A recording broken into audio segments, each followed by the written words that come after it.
So I guess take it away. Sure.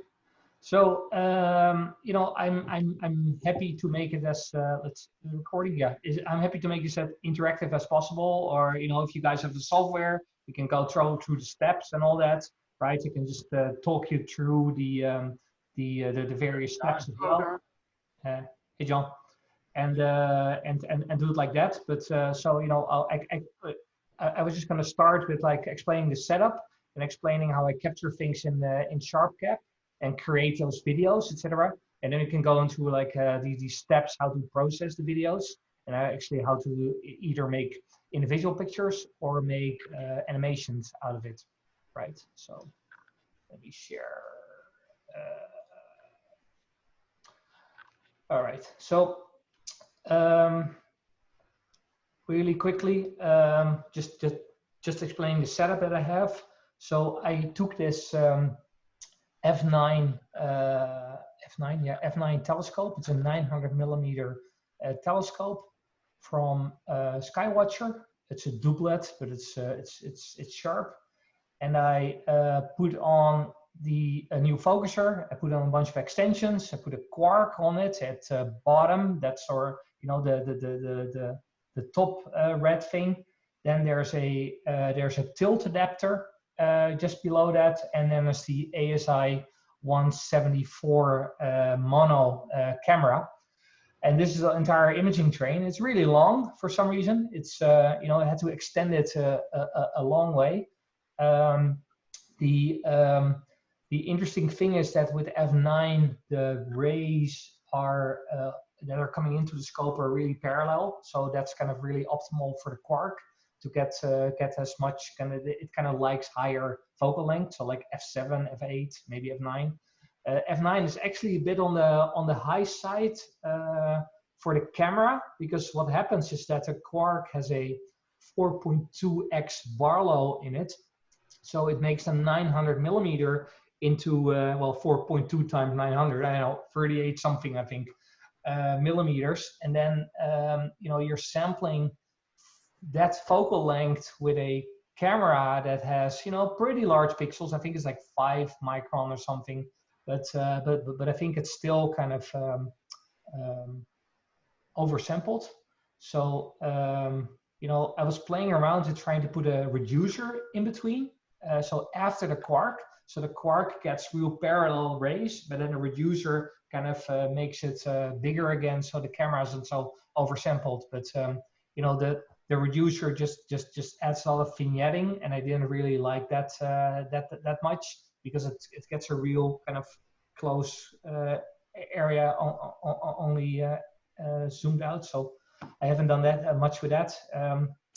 The tilt adapter is also really useful. I don't know if you've ever played with those kind of things, but this is a ZWO one, and you know, you can loosen up the screws and wiggle it around until you kind of get rid of any Newton rings, which often happen at solar. You know, it also depends on the camera. I've had a 120 camera, like just my guide cam that I first started using, and I think the sensor in that thing is tilted.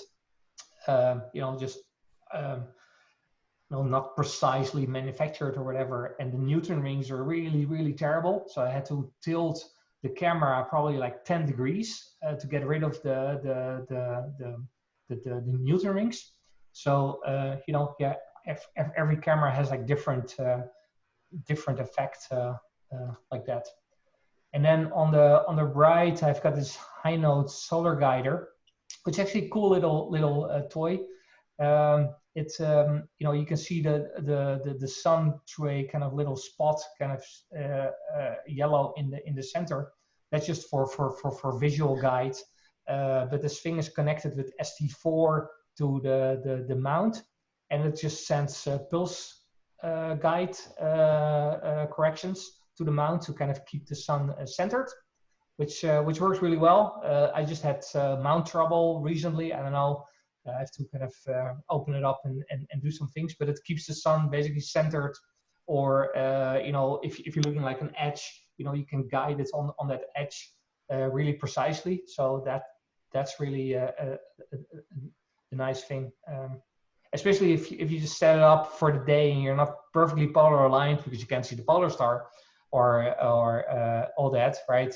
This thing kind of handles a lot of the pain that you have there.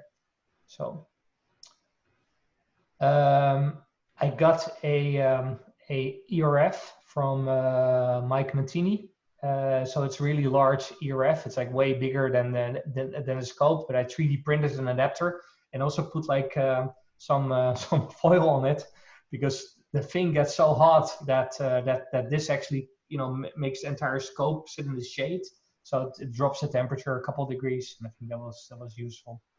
It's my friend to use that kind of insulation a lot. Can I ask you a question real quick about that? Yeah, please. That shield that you have there. I assume that actually helps you to look at it visually too, right? I mean, do you look at some visually at all? I don't really. Not really. Okay. It's my story of astronomy is that I started as a kid in when there was not a lot of light pollution. We had like an antique bronze telescope. I have to find a picture of it one day, but it was always frustrating because it was so dim and fuzzy and stuff. And with super nice sensors, I just got spoiled into seeing all the amazing stuff that's there. So I have to try visual in the sun. It's probably bright enough, even with the quark and all that. But yeah. Okay. Well, all right. I'll shut up. Does that shield not get in the way of the high node? Yeah. So I actually I flattened it on the top, like you can see here. So Okay. so the high node just has enough opening. I normally try to cover my scope as well in the foil. This is just like an Amazon bag that I got, but I have a whole roll of the insulation material because everything gets hot, and I don't know if the grease starts to run out or whatever. I'm just afraid that at a time like this when it's that warm, I found that I have a 174 as well, and it does get very hot. Yeah. At times like this in the afternoon, you have to put something over to shield it. So mine will just cut out. It overheats. Oh, really? Yeah. Yeah, mine gets to like 50 or 60 Celsius, so it's pretty hot. But I've got an ERF at the top of the scope, so it stops IR wavelengths and stuff coming in. Then I have another IR just in my focuser, like in a defocused point in the image strain, so it doesn't burn out, right? So you want to have it like really far in. So that's another kind of IR cut, just for the heck of it, Get rid of the difference. So correct me if I'm wrong here. The 174 has a global shutter on it, correct? Yeah. Okay, so you still get the Newton rings with the quark with the global shutter? I've seen recently. I have seen some Newton rings, but far less. Okay, yeah, because I've got the 178, which has a rolling shutter, and I, with the quark, I do get Newton rings, but I have that same tilt mechanism on there, and it does really help a lot. See, I have a 174, and I've never had a Newton ring. I guess I was just lucky. You do it through the lunt, though, don't you, Steve? I go through the lunt. That's true. Yeah, the lunt doesn't give me Newton rings. It's only the quark that seems to do it. The only problem I have with mine, and I've complained about this to Steve, I think you remember hearing about it, John, possibly saw it there when we were doing the eclipse back in 2017, where my 174, for whatever reason, gives these bands. They're not Newton rings, they're these really broad bands going across the disc, and I can't figure out where it's coming from. And it only does it when you Barlow not the quark, the lunt. And but what I found, I read online on Solar Chat, you guys have probably heard Arjan I mentioned that site, is that not only does a tilt adapter work, but if you have one of those things that people like using for imaging planets called a atmospheric dispersion corrector, or ADC. If you fiddle with that, it does tone down the Newton rings. And for me, my problems with the my 174, given those bands. It makes them, it tones them down. It's still there, but it's more bearable. I've got a tip you may or may not cover in your presentation. It's particularly valuable for the Quark since it happens to not be able to do the full disk. If you focus on the center of the sun, or an empty area of the sun, which is pretty easy to find right now, and then you defocus the imager, and you take like 100 frame capture, you can make solar flats out of that, and that will knock Newton rings right out. Yep. Yeah, exactly. That's what I do as well. And the other thing that does is that so the quarks, they have this mica element in it, which does, I don't know exactly how the physics works, but it's not perfectly uniform. And I actually see a band kind of diagonally kind of over my quark, where it's a bit darker, the image. But with the flat, you just get rid of that completely. So that's nice as well. So I think I shared some of the flats I made with that defocus method. But that's a good way. I think other people said you can do like a plastic bag over your scope and kind of fuzz it up like that and make a solar flat. But I found that it's, I don't know if I used the wrong plastic. It was transparent, but it just made everything completely dark, so it was not usable. So anyway. So yeah. So talking about sharp cap, because I think that's kind of a useful thing to talk about. So the first, when I first started doing this, right, there's YouTube tutorials on all this, and your Quark or probably other scopes, if you crank up the gain a lot, you can see all the prominences, right, and then the disk gets completely blown out, right, but you can see all the problems, so that's cool. So people do a lot is they then take a video of this and it just blacken out the disk, or alternatively do like another capture of like the surface, with like way less gain, and kind of recomposite it at the same time. But what I found recently is that you can actually capture it both at the same time. So if you look at this picture and you look at the histogram on the right of the screen, you can see this first bump in the histogram, and then it flattens out. So that first bump is mostly the effect of the prominences. So you can now visually see this a lot, but everything else is kind of clipped out, right? Everything on the right side of the histogram is completely clipped out.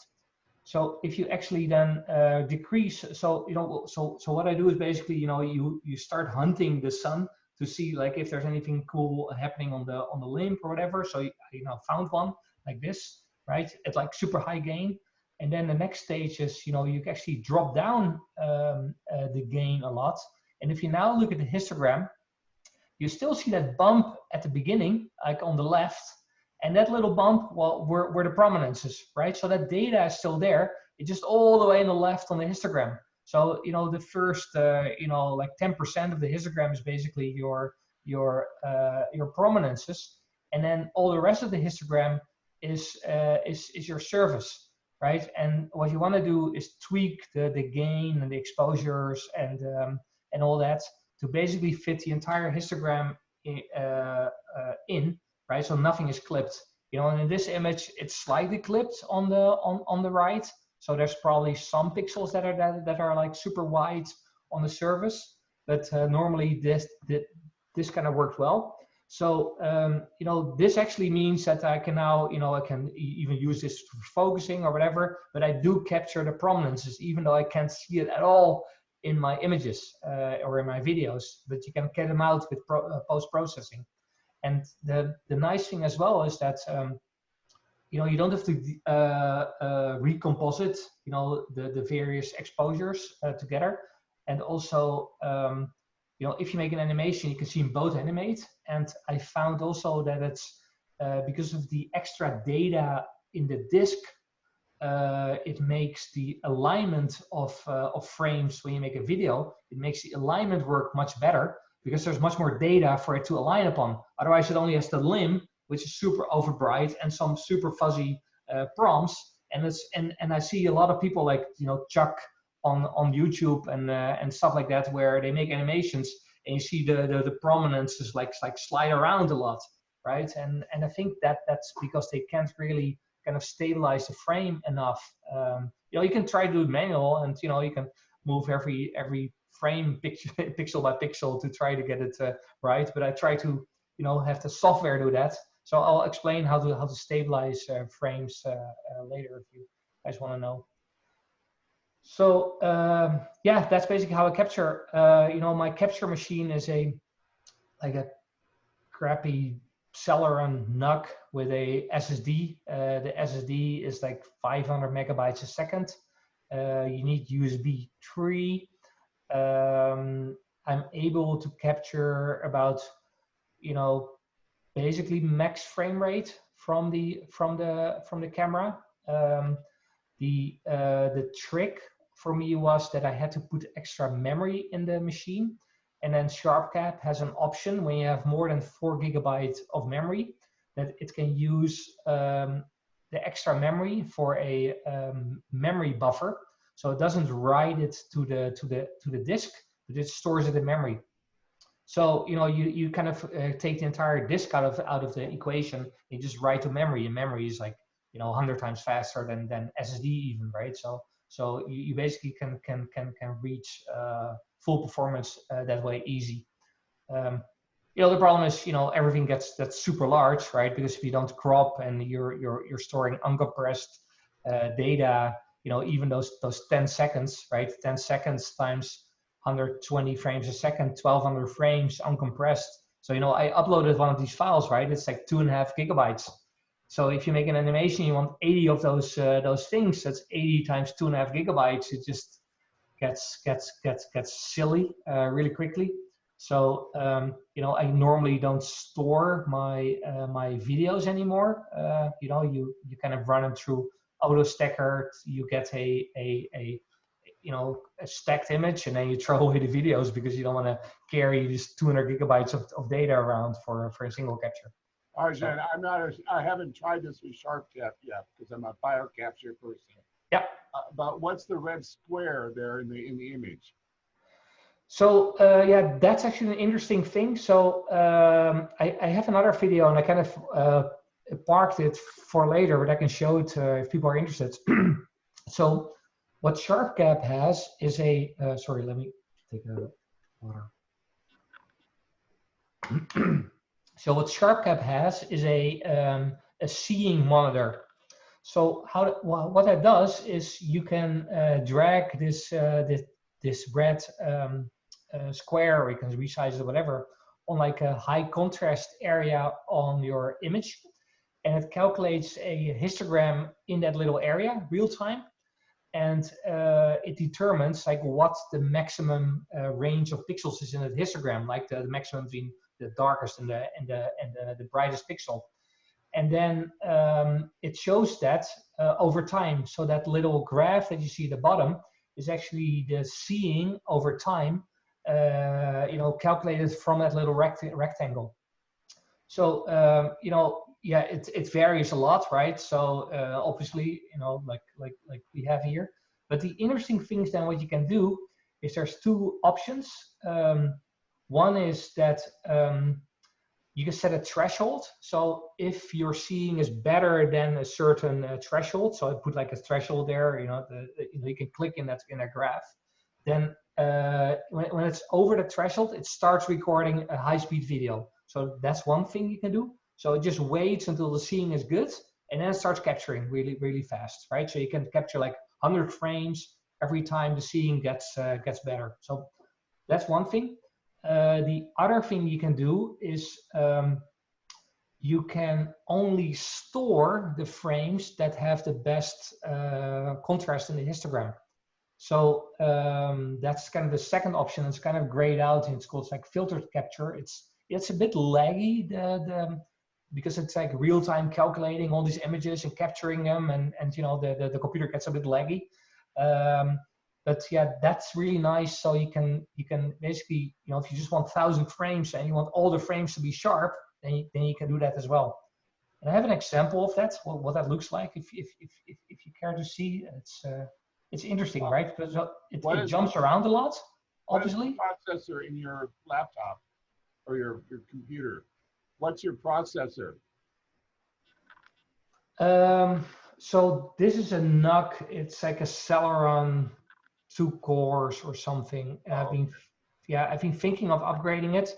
The other thing I heard is that, so the NUCs normally take 19 volts power, but you can also feed them with 12 volts. So I just put them on my battery, nice and portable, 12 volts, right? It works, etc.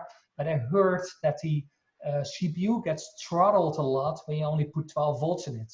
So I'm actually going to try to put like full 19 volts in it and see if it actually, you know, maybe makes my processor like 50% faster, and maybe it works well. Yeah, the other thing is I'm remotely connected into this thing, so you know, it's always that's some extra performance. But yeah, especially the seeing monitor, and if that rectangle is a bit bigger, you know, it gets sometimes pretty laggy on that machine that I have. I just bought a new laptop, and I think it's a 4-core i7. Nice. That should be fast enough then. Yeah. I haven't tried it with this one with solar yet, so we're just curious. Yeah.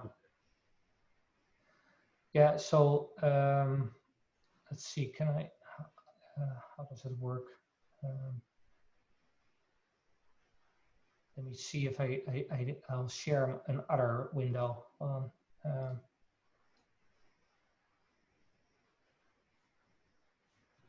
Do you guys see this? Yeah. Yeah. So this is one of these captures where it only captured the best frames.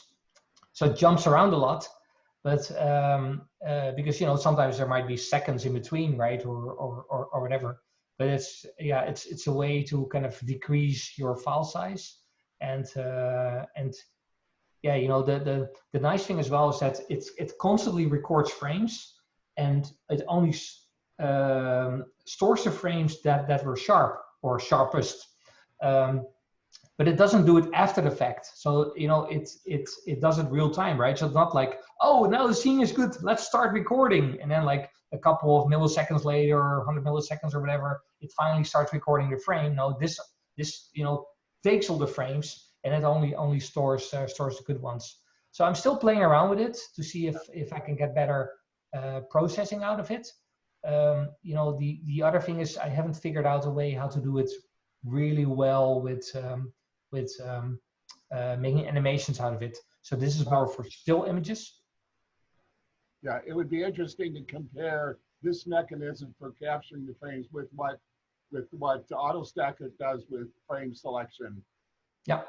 Yeah. Yeah. Yeah. So if you feed this video into Autostacker, right, the graph is a lot higher, right? So everything is like 80% or something. But you know, but even in that range, there's worse frames and all that. So, you know, it's just another selection approach. One quick question. Yeah, sure. If I remember correctly, you had a ZWO electronic autofocuser on your setup in the beginning there. Is that correct? Yeah, correct. Do you manually focus that, or do you have some sort of autofocus routine that you can run for solar? I haven't tried it, and I was just curious. So the same thing that SharpCap does with that histogram kind of analysis in that little thing, you can do the same thing for focusing. So you basically just highlight this thing. You know, if there's a sunspot, you know, it's great, right? Because there's a lot of contrast. So it's much easier to focus on that. But yeah, so SharpCap has a autofocus routine built in for solar, so you can select kind of the area of interest, and it just goes through you know, the focuser positions and gives you a curve, and you can just select the best curve. I don't have a screenshot of that, but it's also really useful and really. So really you try to get that curve that you have in the middle on the right side, essentially. The line drawing one, or the one at the bottom? Yeah, no. So that's another window. It's basically one of these focuser curves, right? Which is always this kind of. The delta V deal. Yeah. Okay, Exactly. gotcha. Yeah. So it's a different view, but it uses the same calculation of contrast within a little area of interest, and you know, it can make multiple exposures and all that. But yeah, it works well. Cool. And your Sharp Cap talks to the focuser. Sorry? The Sharp Cap does talk to the focuser. Yeah. Okay. Yeah, you connect it to the mount, focuser, all that, right? So yeah, you can actually see in this window, there's on the bottom right. Oh, I see it. Yeah. Yeah, you can do in, out, all that. Yeah. Okay, Yeah, that's I should have maybe put my scope up. I can do a live demo, but we'll do that next time. You'd be filming clouds here. Yeah, right. Cool. So yeah, you know, I can talk through things. I can show how things are done. You know, I'm game, whatever. So how this works for me is that I use Autostacker. So Autostacker is a nice way to kind of take a video as input, and it kind of finds the best frames and hold on, let me stop this. So it finds the best frames and then can stack them. So if I open up a video, let me just share it. Just share my entire. No, it's maybe not. Here you go. Yeah.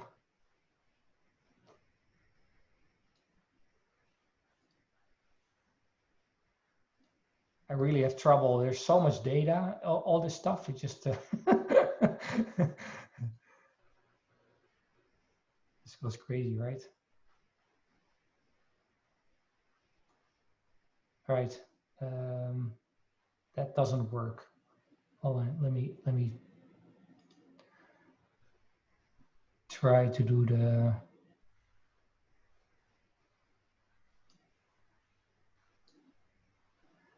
Yeah, so now you see a frame of that of the capture that I shared in the workshop folder, and you know, you can play it here.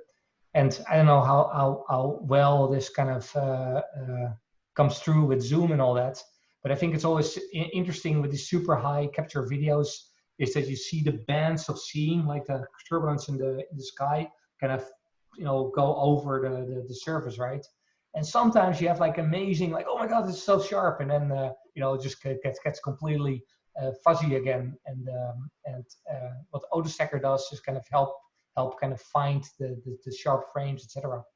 An interesting thing that you can do here, just to see what data you have, is there's a thing called scaling, and there's a range thing, and it says now its range is 8-bit, but you can put it in like 6-bit, etc., and it just, you know, starts clipping through data and see some really ugly effects. But you can actually see that there's some data in the prominences there, right? So it's good to see that there was something there, right, on the limb. And you know, the stretching that we can do in PPG or Photoshop can kind of brighten up and get back to it. But it's good to see that data. So what Autostacker does is, you know, you need to set this image stabilization thing. So you normally take like something which is like a bit more high contrast. Again, sunspots work really well. I've done it also on like the corner between on the limb of the sun, right? So you have the contrast between the background and the surface. So that sometimes works. But you know, you basically set this thing, and then it can start to analyze. So now I have to, for some reason, it doesn't capture both of my windows. So yeah, you talked about those two places where you could set your anchor point. Have you noticed one works better than the other? Like say like the edge there you're talking about, or a feature on the surface. Which one do you think works better, or if it does it even matter? Yeah, feature works best. Okay. Yeah. But you know, to be honest, I don't really rely much on stabilization in this window because I think this is mostly the image stabilization, right? So if the image kind of jumps around a bit, right, it kind of gets rid of that. But the you know, there's multiple steps that it does to kind of analyze the frames and, you know, do like little squares of interest and all that. So let me just share a portion of the screen. Maybe this works better. Okay. Yeah. You guys see this? Yeah. Okay. So now you've loaded this thing. You set this image stabilization filter, and then there's all these options, right? I normally basically take like normal. I sometimes, because I have a really fast computer, you know, you can do like improved tracking, you know, for jumpy recordings, and you can do like double stack reference. You know, to be honest, I haven't really seen amazing differences in quality. You know, the same thing with like the quality estimator, etc. You know, it normally works. You know, if you do a single image, right, you just load the single SER file, and you can kind of process that single file and get like a single stacked image out of it. But if you want to make an animation, what you can actually do is open AVI or SER, and then you can just select a whole list of videos, and then it will apply the settings that you select on all these videos one by one. So it just crunches through them overnight or something, and you know, at the end you just end up with single images, etc. So now I'm just starting to analyze. So again, this stuff is it's pretty heavy all on the processing. You know, my work PC is fast, so I'm fortunate, but it's you know, these things take a long time, and I can imagine if you throw like 200 gigabytes of data through this, you know, it becomes kind of painful.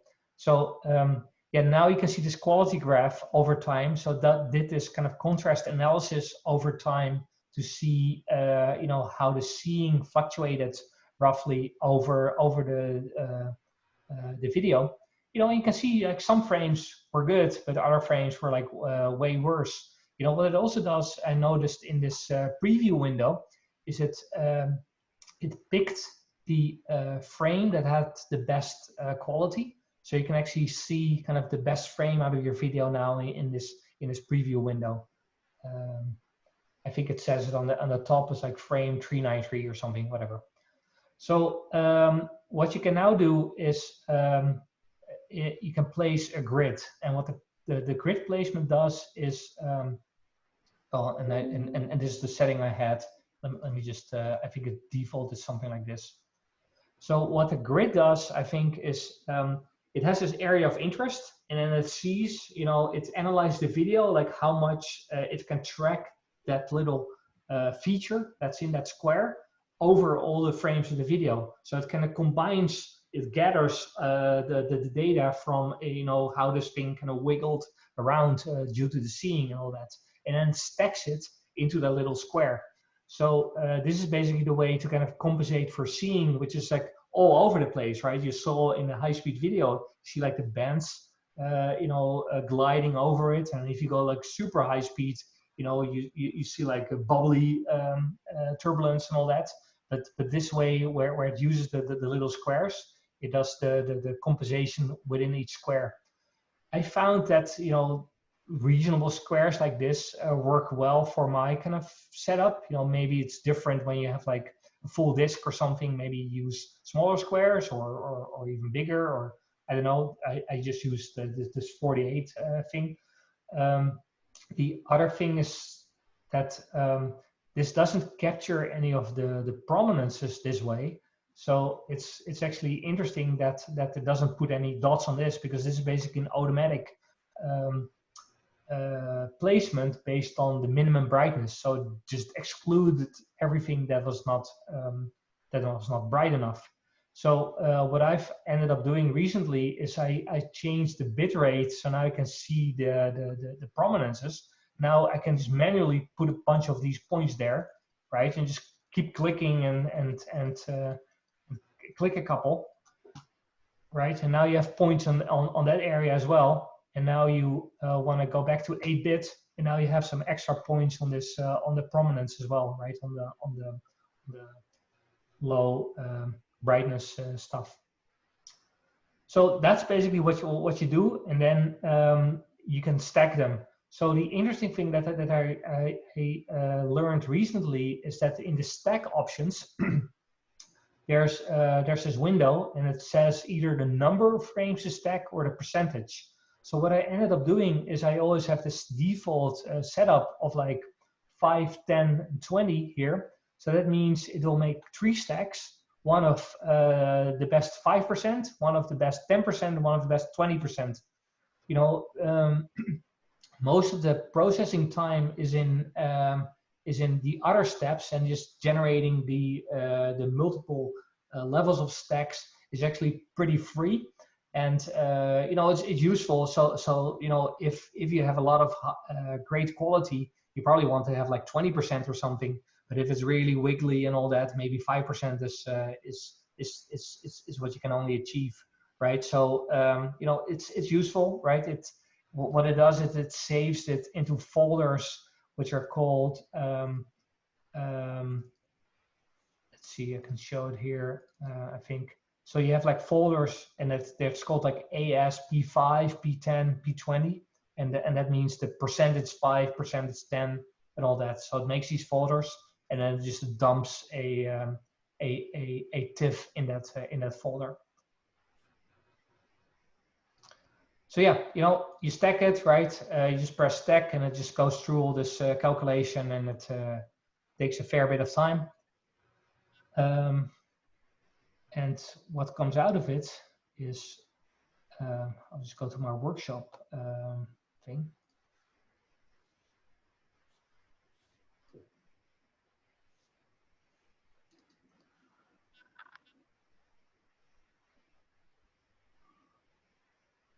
I'll just leave it running in the background, but I'll just open up the one that I already processed. And let me see if I can move it into the frame.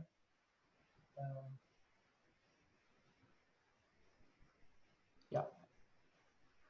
So yeah, you know, the end result is still pretty blurry. I think, you know, because I'm oversampling, right? I probably should bin it or do the reducer and all that, right? So your captures might be different. Yeah, this is basically the data that you get out. You know, again, right? You can see if your data is okay. You know, you can just put a little bit of curve there and see if you can get the prompts to show up. You know, there's something there, right? So I can recover the data, but there's also a lot of glare. So you know, I think Photoshop, you know, isn't really precise in the pixel quality. Sometimes it feels like, so there's easily a lot more bending than I see in PixInsight or in other tools. But you know, it's good to see that the data is there. So the other thing that I've noticed, and that's why I do another step now, is that after you go through Autostacker, because it combines all these little squares, you see a lot of artifacts at the top and the edges of the frames, right? So you see a lot of kind of junky black pixels, etc., where it didn't have enough data to stack the image. So what I found is that I'm using this program IMPBG, which is I sent a link in the folder before. I found that, you know, that has a stabilization function, but the stabilization does not work when these artifacts are in the picture. So when it has these kind of rough artifacts, it doesn't work. So what you want to do is, you know, just crop those pixels out, right? If you need to, right, you can do like the clone stamp or something, but I normally just crop it. I've been using Photoshop actions on that.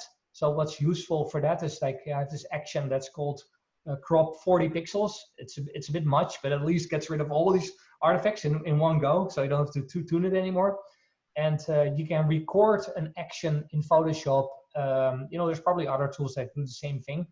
And basically the action is like, you go to record, like you go to image, and then you go to like image size, or sorry, canvas size. And then you do a relative crop of like minus 40 or something, right? Or minus 40. So now it makes the image 40 pixels smaller on each side, right? So if you make this action in Photoshop, what you can then do is there's a batch process in Photoshop here, batch, automate batch. And you can basically select the actions that you've recorded before. So I have a 5 pixel crop as well, or 40 pixel crop. You can select a folder, you can select a destination folder, and you basically just run it over all the images, and it saves new images with that effect applied, right? Also useful if you want to do like curves or levels or sharpening steps, etc. Right? You can make an action out of it and just apply it. So what you then get out of that is, it's not really sexy, but cropped. It's all the artifacts are gone on the side, right? So that's useful. So let me just close Photoshop for now. Actually, Arjan? Yeah. So I was looking at your Photoshop window, and then I just Sure. kind of maybe I'm just missing something, but I guess your histogram that you were showing there, like in the middle of the panel there, yeah, where you're pointing. Basically, what I'm getting at is that you look at what you were mentioning in your SharpCap app of a recording. Oh, okay, there it is. Okay, I was looking for the prominence peak at the very beginning. Yeah. Like, where is that thing? Yeah. Okay, all right, never mind. I'll shut up. So. Yeah, exactly. So yeah, that's your prominence peak. So if you just make a little stretch of that, you can just see the prominences, right, and all that. I got another question. Regarding animations, I don't have a high node solar guider, so I'm just using an Orion solar star shoot mount. Would you recommend registering the frames before you do that crop? Like use PixInsight or something to align all your individual stacked frames? No, so I do the alignment as the next step. So the step I'm going to show you now. So okay, I was just curious because I know that mine, if I did tried to do an animation after after an hour of frames, the spot or that I'm focused on will have moved. Yeah. That's what I was asking that for. So. Yeah, I think your Orion thing is a Alt S one, right? So it probably rotates a bit over time. Yeah, I have the same thing, so I have the same issue.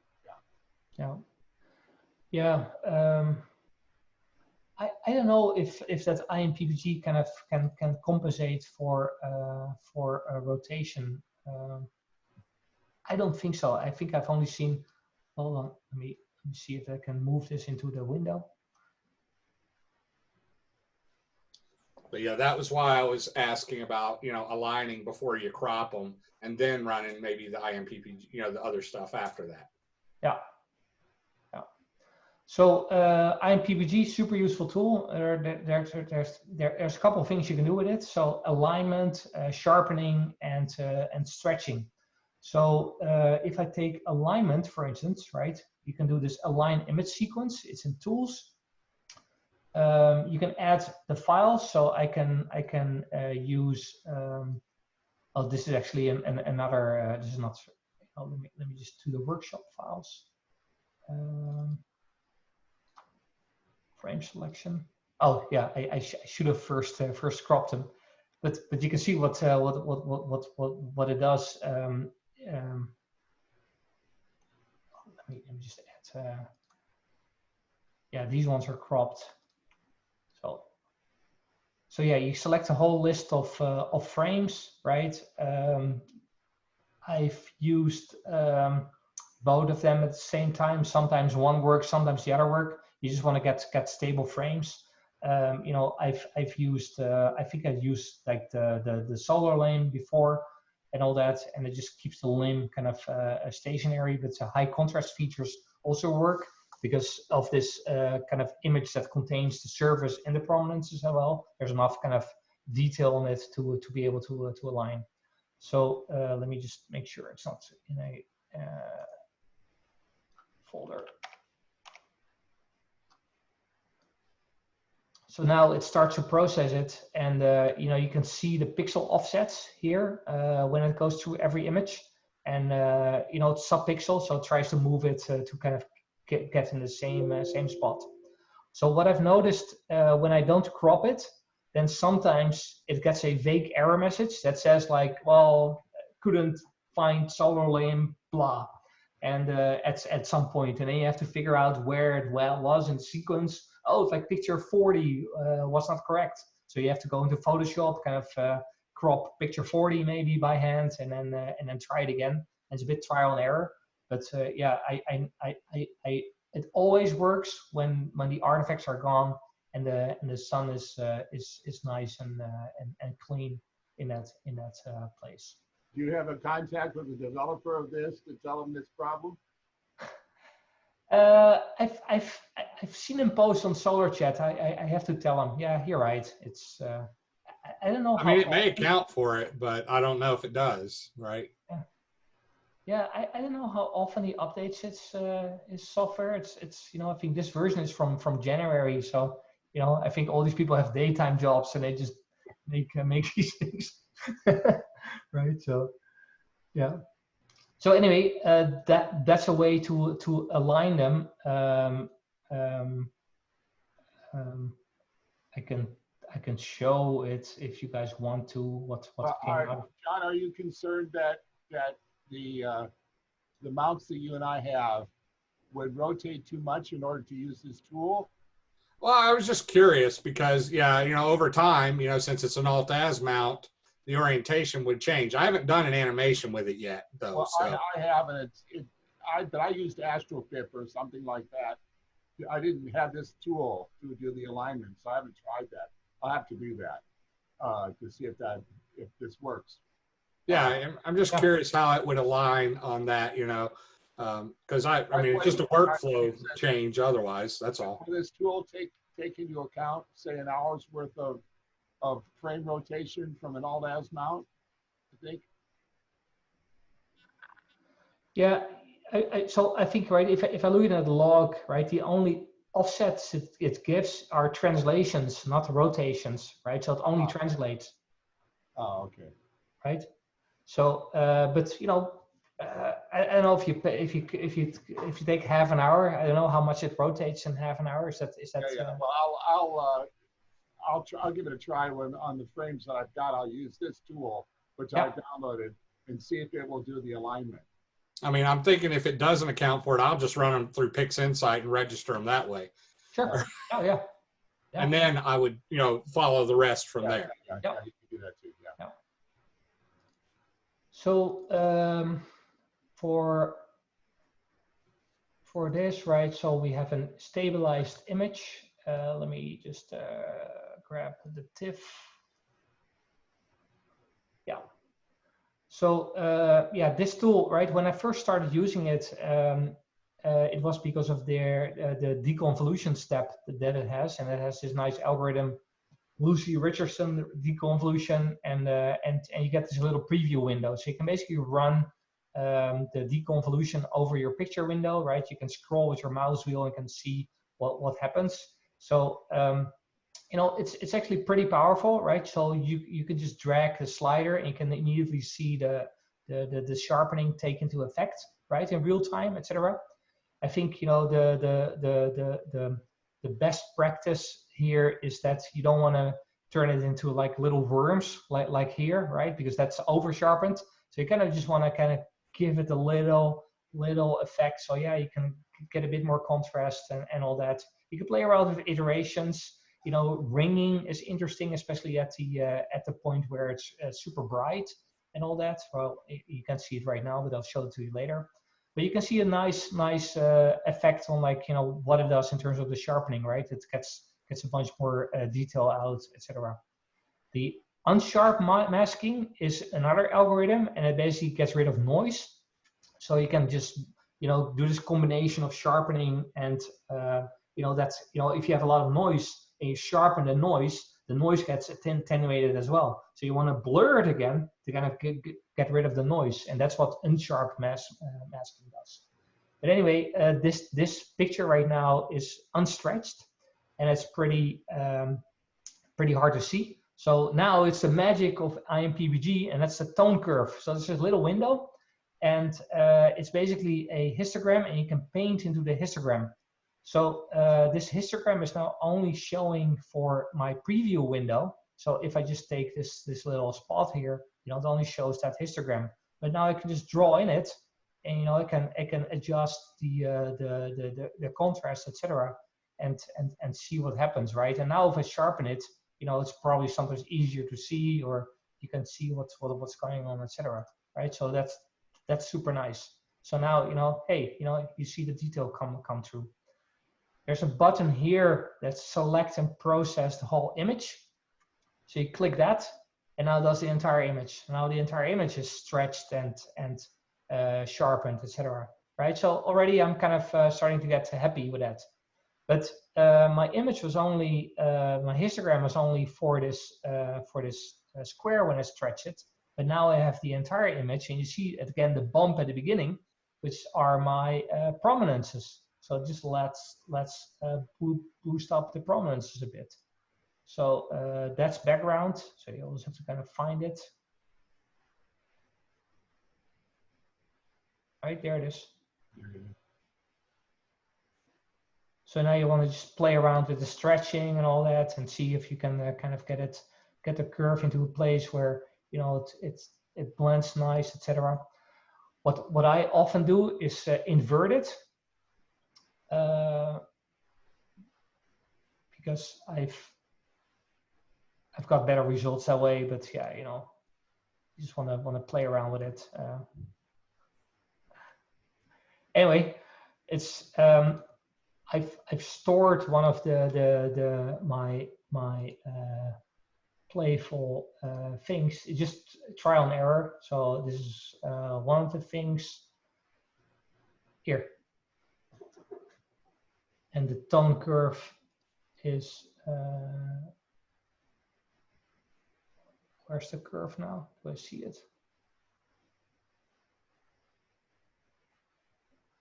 Is it that one, fourth one there? There it is. Yeah.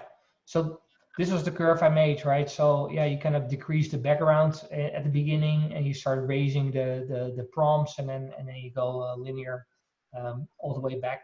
So that's basically that stretch that you make, and to get to that image. So yeah, that's day and night from the incoming image coming in, right? And yeah, the wavelet sharpening is great. It adds a lot of detail. The interesting thing is, right, I think the same with planetary, is that you know, wavelets almost feel like it's cheating, because you throw this blurry picture in, and suddenly you get all this detail. Where's the detail coming from, right? It's just analyzing, but you know, it's based on signal theory. I don't think it's completely off. And you know, if you make an animation, you do see things move around, and you know, be consistent. So it's not random, right? It's basically the signal is there, just compositing some of that all stuff. the time. Yeah, but yeah, so that's IMPBG, highly recommended, especially just to try to get that stuff out of. You know, I showed a stretch in Photoshop before, and it was much harder to get it to stretch in this precise manner compared to this tool. So maybe it does floating point calculations instead of integer, right? And it just has more detail per pixel to kind of keep the especially the glare around the sun in check compared to the faint prompts and all that, right? So I imagine the most difficult part, because the thing I'd like to strive for is, I see this done often. For me, it's not that your work is bad, but it's like I'd like to try to get the both the disk and the prominence to match up as both as just images themselves, where one's not inverted and the other one is. You know, have them both you know on the same profile. Have you ever tried? Do you have a routine down here in IPPG that'll actually do that, or is that just like really difficult to do in the program? You understand what I mean? Also, you mean if you capture them separately, the chromosphere and the photosphere? No. I mean, so you got the thing that I've tried to do, and I'm glad you demonstrated it here, is try to get proms to show up in a surface recording, right? Yeah. And you demonstrate it nicely here of how to do that, or how to actually look at the histogram to see if you even have prom data there. But as you demonstrate here on the curve, before you invert the image of the disk, everybody struggles to get the brightness of the edge of the image to not overwhelm the brightness of the actual disk. You're trying to like match them up with each other, and it's like really difficult. I mean, have you ever do you have a profile that fixes that? I mean, do you understand what I'm saying? It's kind of hard.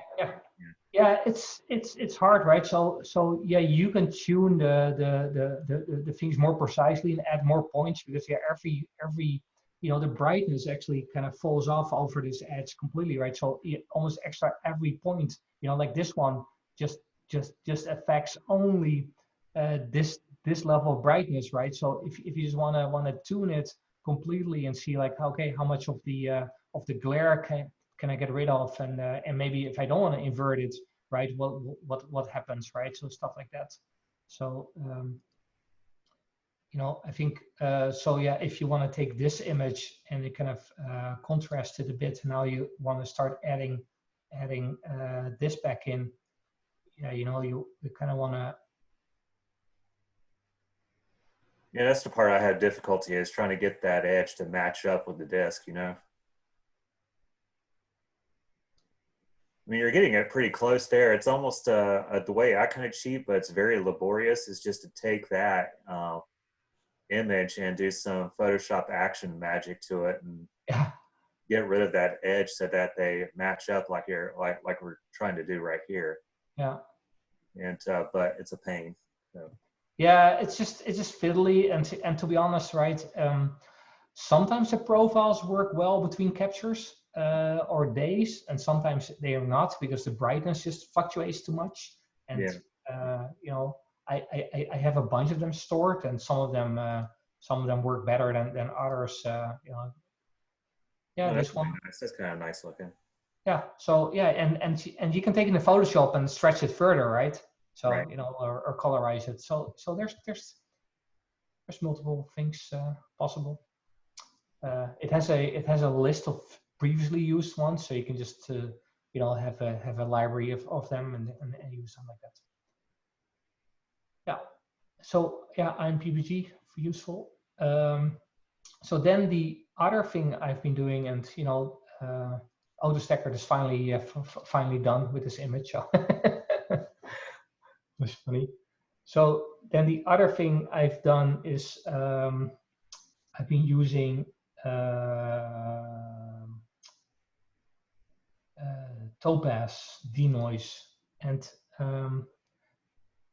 that's a really interesting tool. Again, again, debatable if it's cheating or not, but I'll take it. You can use it for deep sky as well. You have to be really careful. It can blur things out too much, or over sharpen it, or all that. But the really interesting thing is what it does is so I take the one that I got out of IMPPG, and then I load it in this Denoise program. So this uses kind of some machine learning type thing to reconstruct images based on the stuff that you throw in there. It gets detail where you think there's no detail before, and you wonder where that comes from. But it's really interesting. So why is it not showing there? All right, sure. So I don't know how well this works over the Zoom. You know, you have to be playing around with all these settings, right? So this one looks like it's too painterly, so I don't know what's going on. There's this AI algorithm. There's also the AI clear, which is another algorithm that sometimes seems to work better. So I've used that a lot. It's actually faster as well in terms of processing. So, you know, if you look at the comparison right now, this looks pretty good, right? You can do enhance sharpness a bit more.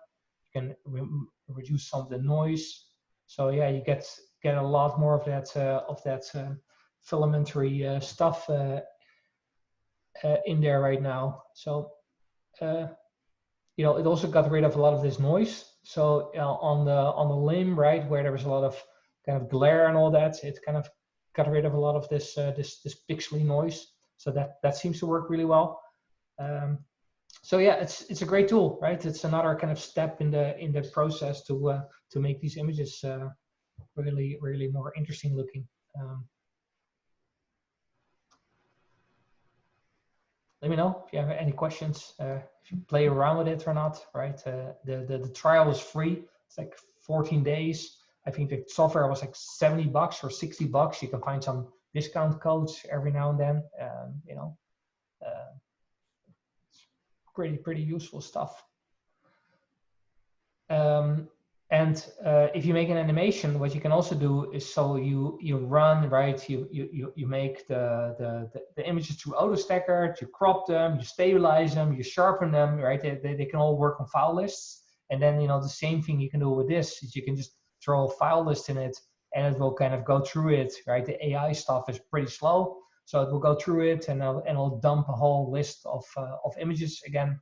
And now you have like sharpened and fully processed images like this. Oh. So right, and if you know, I put them in a presentation, so you know you can see the difference, right? So Autostacker with like the artifacts, you crop them, right? You stabilize them. So stabilization sometimes gets rid of some data because the images get thrown around, so it crops it a bit further.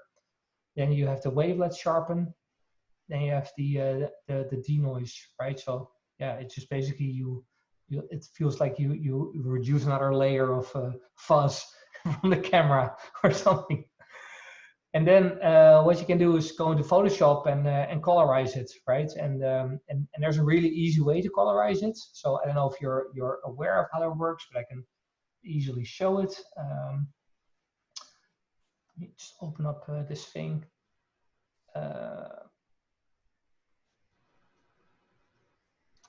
So where's my layers? Let's scroll. Doesn't want to scroll.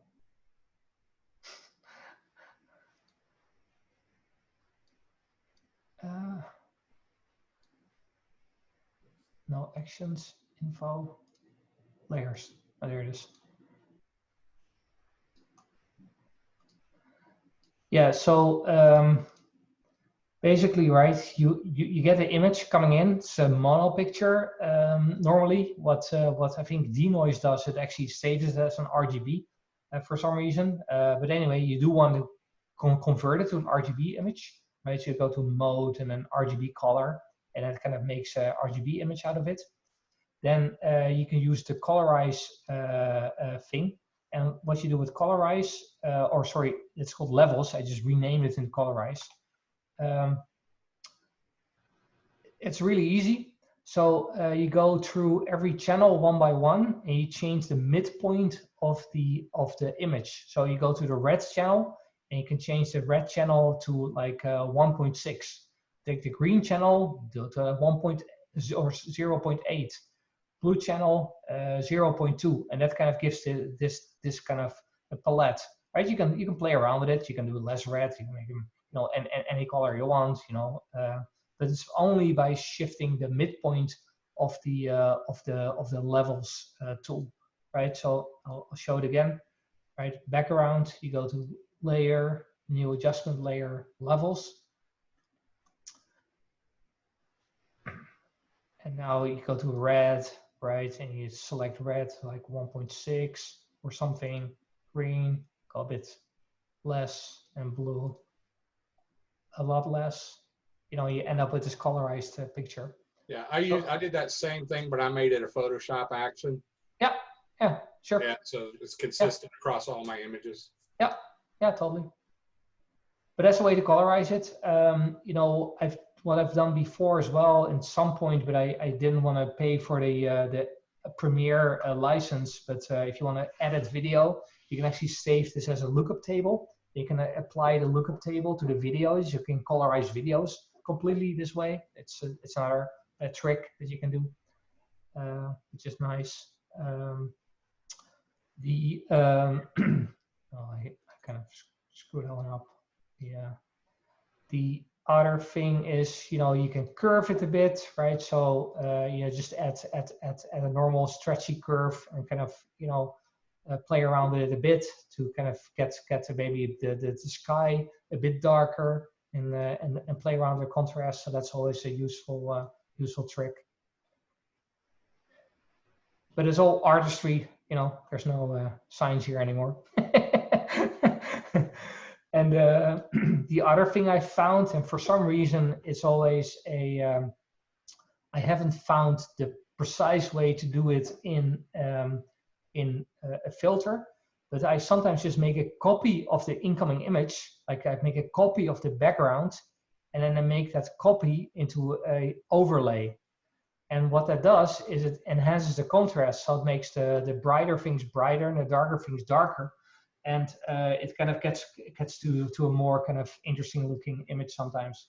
And then you can blend it, right? So that it's only 40%, so you can make it as crazy as you want to. That's a nice way to kind of control some contrast in this and all that. If you guys are interested, I just pasted the file into the chat that shows the action settings to do the colorizing. Nice. Yeah, so that's Photoshop then. Let me close that out. And then, so I've played around a lot with making animations, right? So you have FFmpeg, right, to make GIF files, right? You can make looping files, etc. You know, I ended up with a lot of you know, special batch files and stuff, right, to do different things, but it's always a bit limiting and all that. And I found that there's a useful tool called pip, and pip, you can just add a whole sequence of files in. You know, this is actually stuff that I got out of Photoshop, right? You just open it up, and you know, you can see, you know, this is just an animation I made some days ago. What you can do is you go there's a couple of things you can do. So animation options, you can make it bounce around, which is nice to kind of get rid of the you know, the end of video bounce. You can reverse it at the end, right, or repeat it. There are other things you can do. So it actually has a frame stabilization mode in it. So I don't know if you played around with that for like tracking. So you know, for instance, you can select if it's a solar full disk or planetary animation and all that. And then if you select that, there's like extra options in terms of processing where you can track certain features, and you can drag this thing around, and it kind of stabilizes around at that point. So that might be another way that you can do. I don't know if that handles rotation, but you know, give it a try. I found that this looks like it's also pretty well featured. Also in terms of cropping and all that. And then you can basically, from here, you can output it either as images or a GIF or an AVI. You know, unfortunately not MP4, but you know, you can take the GIF and convert it back to MP4 or stuff like that. It works. you wanna set the frame rate to be correct and all that. And I think that's just an interesting tool to just automate some of the options that are a bit obscured in FFmpeg, right? And you just start processing, and it dumps a big folder of files somewhere, and it makes a GIF out of it. The thing I found with all these animations is that sometimes I make a nice animation and it has all this detail and all that, right? Sharpened and looks good, and then you make an MP4 out of it and you upload it to Facebook or Instagram or something, and they just compress the heck out of it, and all the detail is gone. So AstroBin actually has uncompressed GIFs, which are great, right? You can see all your detail. There's nothing being processed about it. So that's super good, but I think it has to do with that these images have a lot of red in them, and they're very dim. And normally these compressors kind of optimize the heck out of all the dim data in these videos, because that's normally data that people don't see. So I think that's where all the detail just disappears. But yeah, pip is a nice little tool. The other thing, and I haven't really prepared a demo of it, but I think it's an interesting thing, is especially if you're talking about like a Mercury type a planetary thing, or going in front of the surface. The tool is called Butterflow, and what that does is it interpolates images. So you can take one image, you can take another image, and you can create like 3 frames in between that are like perfect interpolations in between them. So it uses machine learning again for that stuff, and I've used it to kind of up the frame rate videos and all that. But probably it's also useful if you just make images captures, say, every minute or two. Maybe it can compress or interpolate frames in between to kind of get that detail going. And I think I've seen really good results of that. So it's just another tool to kind of play around with. But many of these tools become a bit clunky, and they're command line, so you have to kind of find how all the options work. There's no interface.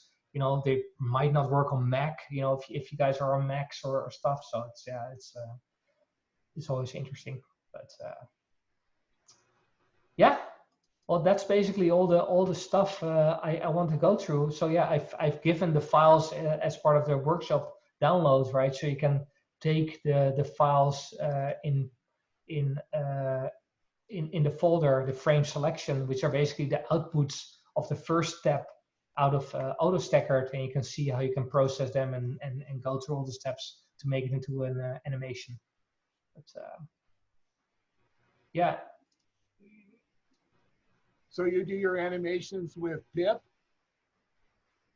Yeah, I mostly do them in pip. I've done multiple things, to be honest. Pip looks pretty good in terms of the bouncing, but it's you can also do it with FFmpeg, but it's a bit more clunky because you have to kind of type in the precise frames that you want to go back and forth with. So that works really well. Yeah, I think this one that I shared was with pip. Yeah, but you say Butterflow does that also, but it's so Butterflow takes only works on MP4s, so you have to convert your GIF to I can MP4. do that easily enough. I'm just curious. I was wondering if I took the comet video I did last night and ran it through Butterflow, what it would do. But it works because I'm seeing right here. I mean, you can install it on a Mac from source code, which I could do easily. That's interesting. I would give that a try. Yeah. Okay. Yeah. I think my animation that I have here was pretty fast anyway, right? Every 30 seconds I basically have a video, so you don't really need interpolation. But I think it's an interesting thing if you want to slow it down and want to make interim frames or capture less data, etc. So yeah, that's basically the steps that I normally take. Right. You know, I still have issues here. So the thing is, I do see some vague Newton ring type effects. So I don't know if it's the flats that are poorly compensated or something. There's something weird that I see. Also, my tracking of my mount was having problems, so it didn't track perfectly. So if the scope, you know, the sun position in the scope changes, the glare changes position. So you know, you see the glare move around a bit. You know, the image gets stabilized nicely, but the glare still shows the original location of where the sun kind of glared into the scope. So you see some of that still happening, but yeah. Yeah, let me share the screen here if I can. Sure. Let's see if I can do it here. Let me see if I can stop it. No, I don't. I can't do it. Sorry. Hold on.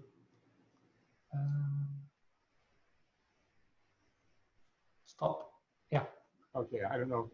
Can I do it, Chris, or not? No, it says the host won't allow me to do it. Hold on. I don't know if you can enable me or not. Yeah, hold on. Let me see. So I want to show you the field rotation here in this animation. Chris, are you there? Yeah, I'm looking at this. All right. I'll just make you another co-host. All right, go for it. All right. It should work, I hope. I guess it's this one here. Okay, can you see that? Yeah. Yeah. Yeah, you see how you notice how the sun kind of rotates a little bit. Yeah. That's the kind of thing you want to try to not have happen. Well, what did you align this with? I'm sorry, Steve. This was done with the Tim did this. My son did this. Oh, of course he did. I sent it out there, but he still couldn't get rid of the rotation. He was able to get the prominence to be, you know, do what it needs to do, but the rotation was still there. So that's what I would like to be able to do. I mean, I don't want to send everything I'm doing to him, you know. So, okay, I don't know how to get out of the, oh, here, stop sharing. All right, there we go. Yeah, I mean, I want to avoid sending it out to Hollywood and get it done. Yeah, I don't know how that's compensated. Can be compensated. I actually looked at that same mount before because it's a nice kind of automated, you know, setup and all that. But it's, yeah, I can dig into that. I don't want to have to take my Atlas Pro out and put my high note on it and try to get all that done. It's so much easier to pick this thing up with the lunt on it and take it outside because it works pretty well. Yeah. Okay, so I do have, if I'm over an hour or something like that, I'm going to get this rotation. Now, maybe I shouldn't care. Okay, but it would be nice not to have that. Yeah, you know, the interesting thing would be that the rotation would be pretty constant, right? So yeah. It doesn't sound like it's hard to compensate. Yeah, it's not that bad, but it's, yeah, okay. But yeah, you know, there might be tools. I've played around with a bunch of tools. There's Registacks, right? Yeah, I have Registacks too. Yeah. Well, I use Lightroom to process all my frames because I can process the one way I like it and then apply it to all of them at the same time, and then export them out. It's a little bit easier than trying to do it all in Photoshop or something. Yeah, I've used Bridge as well, just the management program, right, and all that. Yeah, I just wonder, right? So even in Photoshop, you can probably make an animation and then animate a rotation over time. So you know, if you just align the it's a lot harder to do. Yeah, I mean the actual processing of the color and stuff like that. If I want to apply it to a lot of things, then I would do that in Lightroom. Yeah. Cool. Yeah, I guess I have to get back into some more of this, but I want to try this stutter flow. That looks interesting. You know? Yeah, it's a nice tool, and the command line arguments are also pretty straightforward. And there's documentation on the But do they have, is command line in Windows as well? sorry. It's command line in Windows as well. Yeah. Yeah. Okay. All right. Yeah. Yeah, I'm just looking at it right now. Yeah. Okay.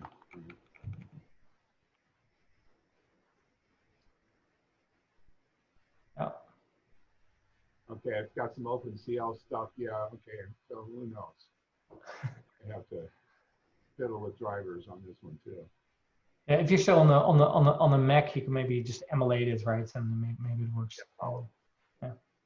Cool. Well, hope this was helpful. I don't know if anybody has any other questions or whatnot, but happy to help anytime.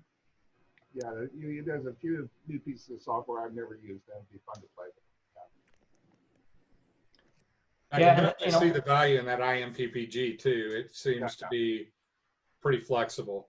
I've already started playing with one of my solar images, and I've tweaked more detail out of it just in 5 minutes, just playing around with it. Being able to combine the prominences and the surface at the same time is much nicer than what I've been doing. Yeah. Yeah, and if you're friends or there we go, follower of the Flickr page I have, I do have 2 videos on there where they're not the greatest in the world, where I did use AMPVG with it, and you probably already saw them, but anyway, that was my first time playing with it, and it did really well. But going after seeing what you can do with sharpening, I guess I could just go back and make it look a tad better. But yeah, that's interesting. I didn't realize you can make it look that nice with just that single program. It's like, oh, well, might as well just bypass Registacks like everybody commonly does. I don't know if they still do, but yeah. Huh.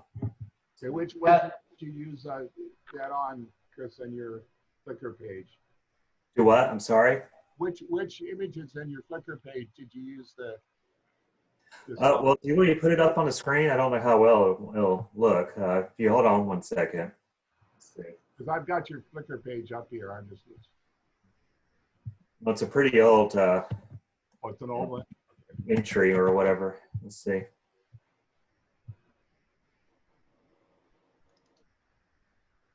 Let's see if I stream.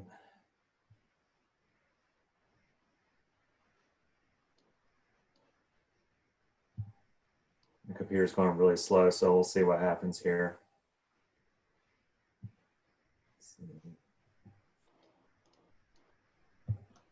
And there's that. What's the date on the image? Well, okay, here we go. Are you ready? Yeah. Okay, let me share my screen.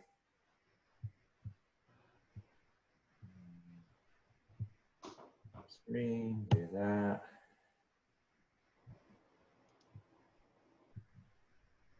Okay.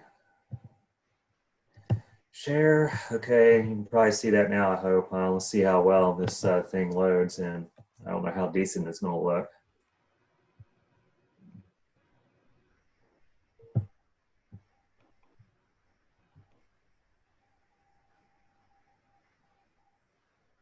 There you go. That answers your question. All right. But that was my first time I was using it. I think this one came out to be somewhere between 2 to 3 hours long. Unfortunately, you see that really nice mask on the left side there. The thing that sucked about when I was capturing all this, I bumped into the mount and that went off, went out of frame. So I was like, oh crap, because I was mainly focusing on those 2 nice groups there, but the other one got cropped out. So yeah, whatever. Then there's the other one that's like right next to it. I think that was the next year. Yeah, there it is. No, actually, no, that's the Mercury Transit. I don't want that. So I just was playing around just briefly with one of my images I had done previously. and I just wanted, I was trying to see if I could do better on the surface detail. And if everyone wants to see what just a couple minutes did for me, I'll show you. Yeah, please. Get rid of this stuff here. There we go. So Do I have to make you a co-host too? probably, yeah. We're all co-hosts now. So There you go. Does it work? let me see here, share. All right, so this is the original image I did. Now remember, I was only looking at the surface detail. See how kind of muddy all that surface detail is?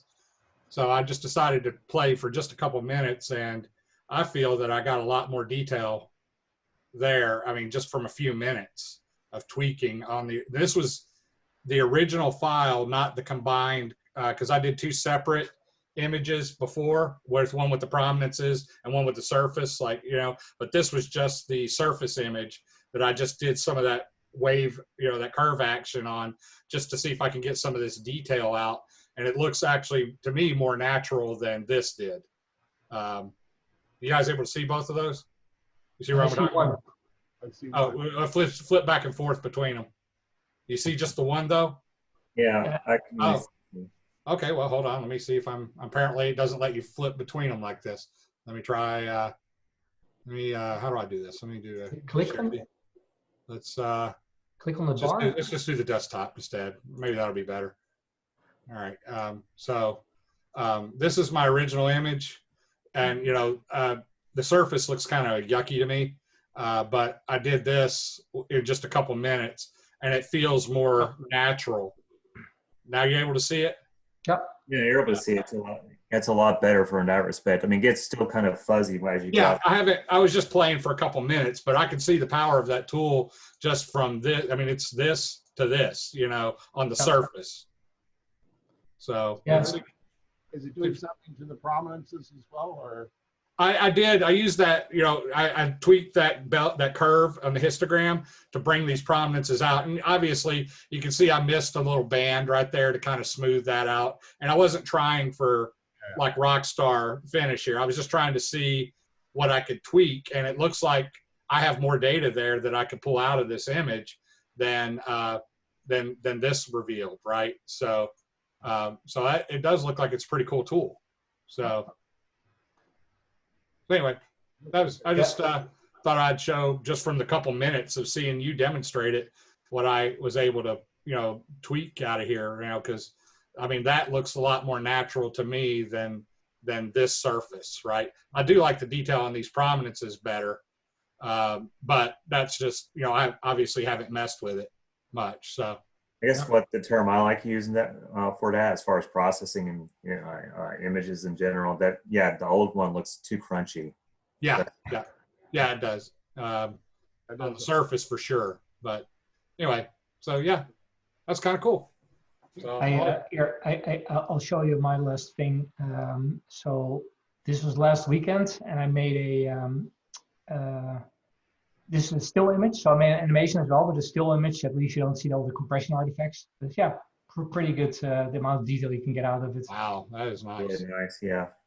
Super delicate, like looking. Yeah, you see these arcs, right? And I think that's always really interesting, like these curving arcs, and it always falls back to the sun, right? You almost, it's always like coming back, falling back. It's nice. Fields.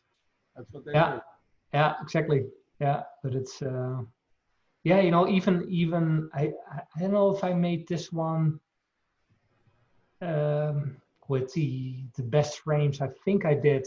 Yeah, so I made an animation as well, but just to process a single image, right? Yeah, it's great, right? You can really kind of hone in on the details and stuff. Yeah, I would take your worst frames and process them and still come out with something better than what I get. So. Yeah, it's seeing, right, and it's my scope and my camera seem not to be matched that well, but if at certain fleeting moments the seeing is really good, which does happen, you still get this kind of stuff out of it, so. Yeah, and I was using, I'm not sure I even had focus nailed on the one I was doing. because I'm still using a manual focuser. That I ended up using my Orion ST80A as the OTA. So and that's what I use with my Quark. Yeah. So and it seems to work well, but I do need to put like the electronic focuser on it because I'm sure my focus was off too. So yeah, I you know, especially with solar, because it's so hot, I just want to put the stuff outside, and I'm on my PC inside, and I just control everything, right? So yes. You know, I've got an older Nuke that I used to use for stuff like that, and you know, Nuke, whatever you want to call them. And the reason I chose it is because it has 12-volt DC input power. Yeah, exactly. So, same. And that's, you know, you're pretty much restricted to the Celeron line to get that. Everything else is 17 or 19. So yeah, you know, and just talking about SharpCap, right? So I bought the Pro version, which is I think a subscription per year or something, but pretty minimal. And I yesterday used it to polar align my my new Mac One mount. Yeah, because he's like, you know.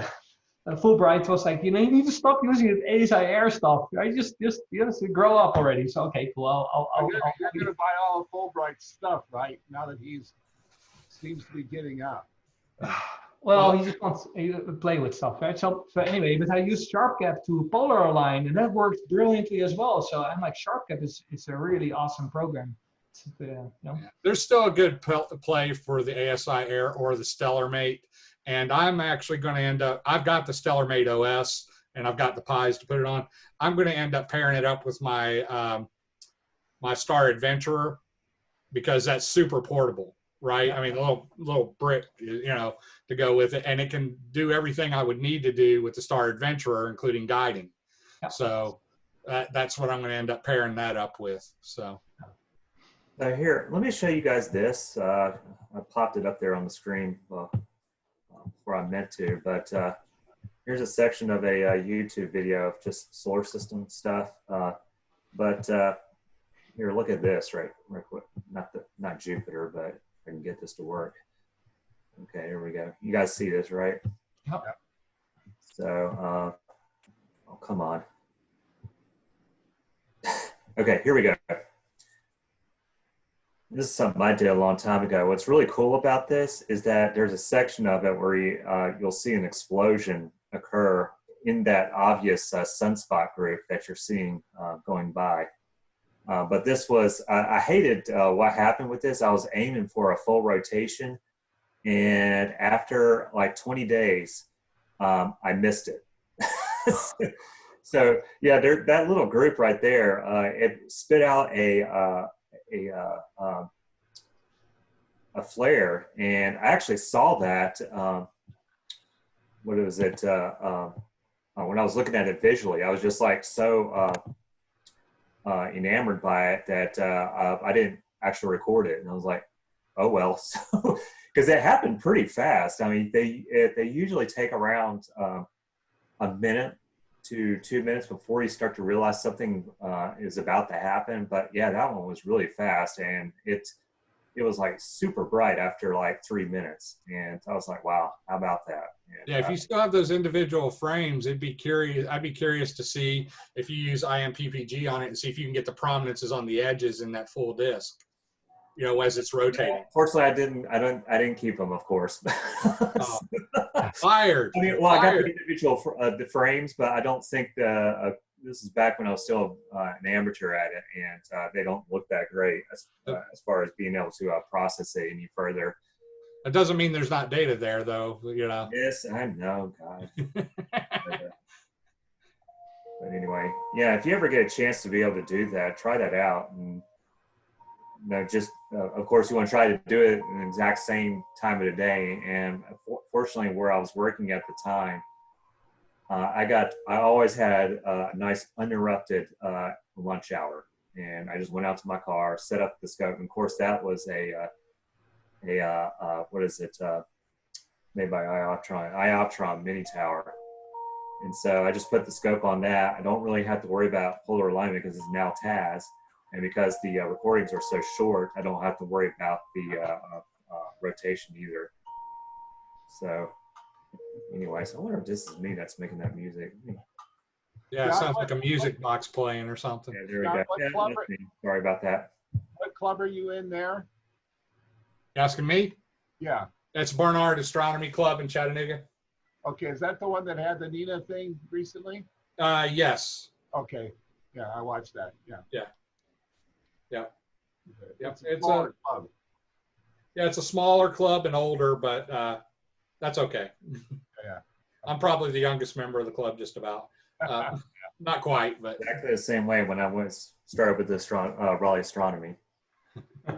Yeah, one of the newsletters that Mark put out has your name in it as a new member.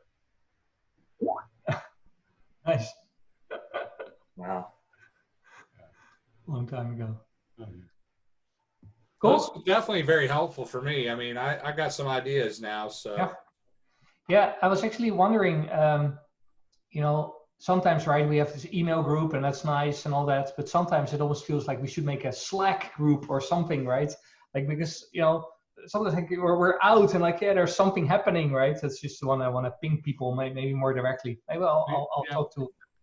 We tried that once before, but some of our members didn't take to it. But yeah, at least a discussion.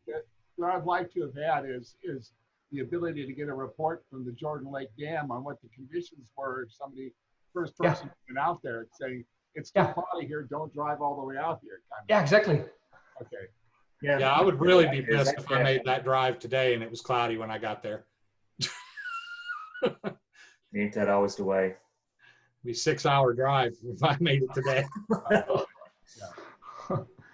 Well, yeah. Okay. All right, guys. cool. Thanks. Have a good day, guys. Cheers. Thanks, guys. Oh, Thanks, bye. Arjan. Yep.